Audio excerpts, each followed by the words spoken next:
ठाकरे की सत्ता छूटने, पार्टी टूटने व बीएमसी से भी बाहर होने से पूरा हुआ कंगना रनौत का श्राप। 6 साल पहले उद्धव ठाकरे के महाराष्ट्र व बीएमसी की सत्ता पर काबिज होने के दौरान तोड़ा गया था बॉलीवुड क्वीन कंगना के घर का एक हिस्सा।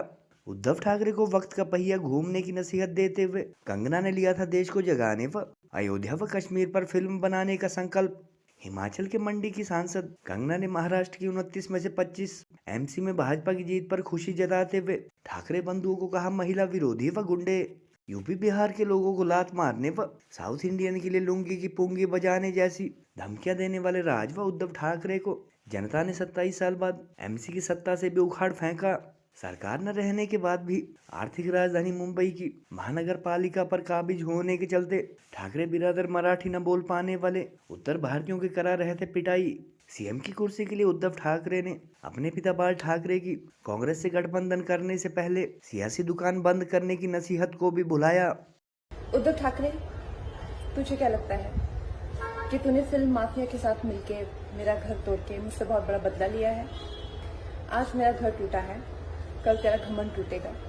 ये वक्त का पहिया है, याद रखना, हमेशा एक जैसा नहीं रहता।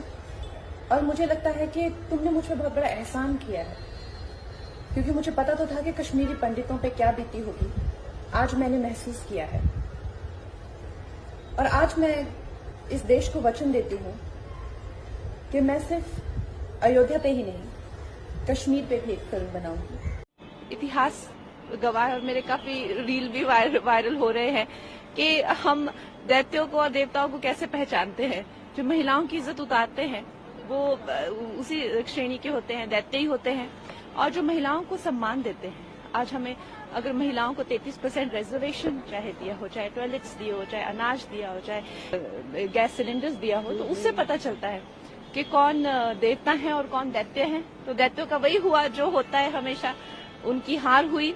और आप देख लीजिए महाभारत में तो एक ही परिवार था, लेकिन फिर भी फर्क कितना था। जो महिलाओं का अपमान करते हैं उनको जो है इस तरह से सरेआम जो है मेरा घर तोड़ा गया, गंदी गंदी गालियां मुझे दी गई, तो मुझे लगता है कि कहीं ना कहीं बुद्धि भ्रष्ट हो गई थी, वो दिख ही रहा था। मैं आपको साफ शब्दों में कहता हूं कि महाराष्ट्र ने इस बार तय कर दिया था कि जो मोदी जी के साथ हम उनके साथ। इसलिए आप देखिए बीजेपी नंबर 1 पार्टी बनी और हमारे साथ जहां हमारे अलायंस पार्टनर थे उनको भी लोगों ने मतदान किया।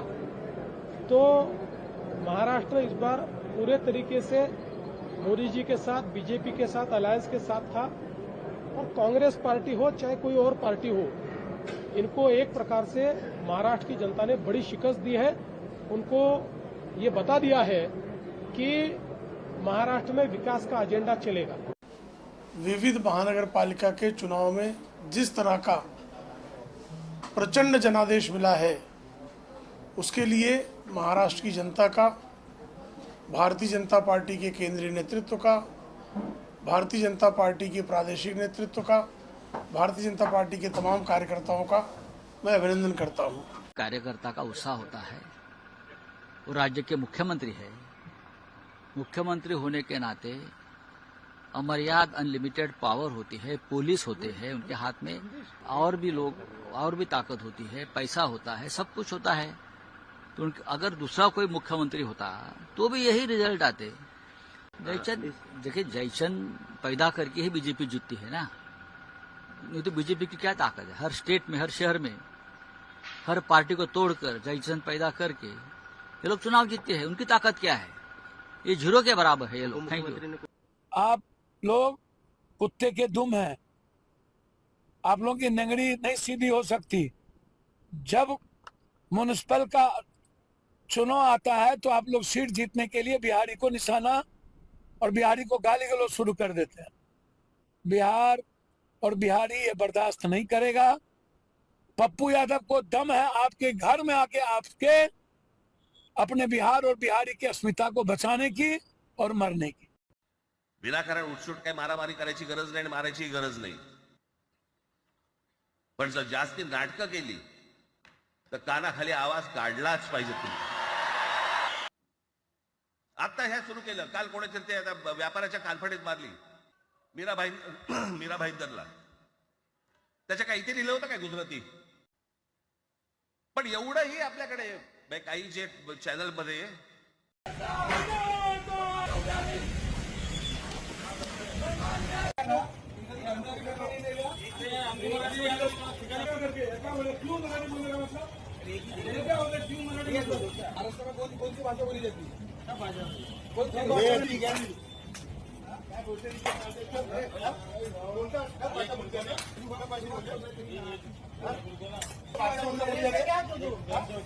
राज ठाकरे वो गुंडा राज ठाकरे, पूरे मराठी नहीं, वो मानस के गुंडे, वो मानस के आतंकवादी। अगर हिम्मत है तो यूपी आके दिखाओ। पिछवाड़े ऐसा भरा हुआ मिर्चा है, हमारे पूरबिया में कहा जाता है भरा हुआ मिर्चा। आप चलिए अयोध्या, हमारे राम की नगरी, वहाँ कितने मराठी आते हैं और सब हिंदी बोलते हैं। अटैक हुआ, उसके सारे के सारे सो कॉल्ड वॉरियर कार्यकर्ता जो थे वो पिछवाड़े में पूंछ दबाकर दिखाई नहीं दिए। मैंने एक शब्द नहीं बोला, क्योंकि जो बचाने वाले लोग थे, जो सेना के जो लोग थे, वो मैक्सिमम यूपी बिहार से थे। और जो फ्रंटलाइन वॉरियर के रूप में मैं वहां पर रहा, ताज में मैंने जाके पूरा मोर्चा संभाला, टेररिस्ट का सामना किया। मैं खुद यूपी से हूं और चौधरी साहब के गांव से हूं। 5वें प्रधानमंत्री जो रहे वो मेरे गांव से हैं। इतनी हिम्मत जाके नल बाजार और मोहम्मद अली रोड में दिखाओ ना। वो जो दाढ़ी वाले और गोल टोपी वाले क्या मराठी में बात करते क्या? शुद्ध मराठी में बात करते क्या? उधर जाने की, उनको कान के नीचे बजाने की हिम्मत नहीं है। जावेद अख्तर क्या मराठी में बात करता है क्या? आमिर खान क्या मराठी में गाता है क्या? महाराष्ट्र की सत्ता छूटने व पार्टी टूटने के बाद अब जनता द्वारा उद्धव ठाकरे को बीएमसी से भी बाहर किए जाने पर मीडिया व सोशल मीडिया में कंगना रनौत का 6 साल पुराना श्राप पूरी होने की खबरें चल रही है। महाराष्ट्र के सीएम होने व बीएमसी की सत्ता पर काबिज होने के दौरान ठाकरे की शिवसेना द्वारा अपने घर के एक हिस्से को गिराए जाने पर बॉलीवुड क्वीन कंगना रनौत ने उस दौरान गुस्से में अथवा श्राप के अंदाज में कहा था कि उद्धव ठाकरे, आज मेरा घर टूटा है, कल तेरा घमंड टूटेगा। कंगना रनौत का श्राप वक्त का पहिया घूमने की बात साबित होने पर सोशल मीडिया पर उनका 2020 की टिप्पणी का यह वीडियो काफी वायरल हो रहा है। और खुद कंगना ने सोशल मीडिया पर महाराष्ट्र की 29 में से 25 एमसी अथवा नगर पालिकाओं में भाजपा गठबंधन की जीत पर खुशी जताते हुए ठाकरे बंधु को महिला विरोधी व गुंडागर्दी करने वाला कहा।